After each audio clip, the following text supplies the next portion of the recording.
Ito mga ka-idol, oh, lutuan nila noong unang panahon na wala pang kaldero.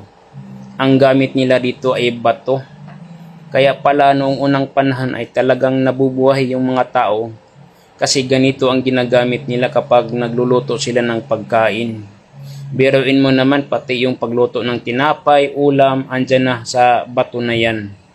Ang malupit pa nito, kapag ang bato ay ito yung ginagawa mong lutuan, mas mabilis po itong umiinit kumpara sa kaldero.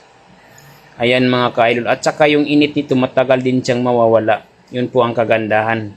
Kaya nagluto-luto sila sa tabi ng ilog or sapa. Para kapag tapos na sila magluto, bubuhusan nila ng tubig.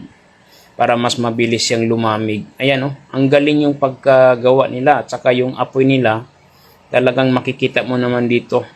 Puro baga, oh, talagang mabilis maluto.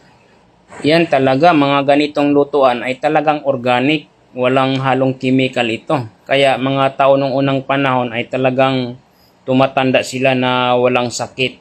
Ayan, oh, tingnan mo naman mga ka-idol. Talagang preskong-presko ang pagkain nila, bagong luto.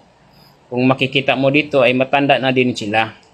Kaya kung makikita mo sa pagkain nila, oh, masarap pa naman yung pagkakain. Pero wala talagang chemical to. Pero sa ibang bansa to mga ka-idol, hindi lang ito nung unang panahon pa ay ginagamit. Pero hanggang ngayon ay ginagamit pa rin nila ito. Kasi ito yung pinaka-effective sa kanila na hindi mo kailangan bumili ng kaldero, pero naging healthy ka.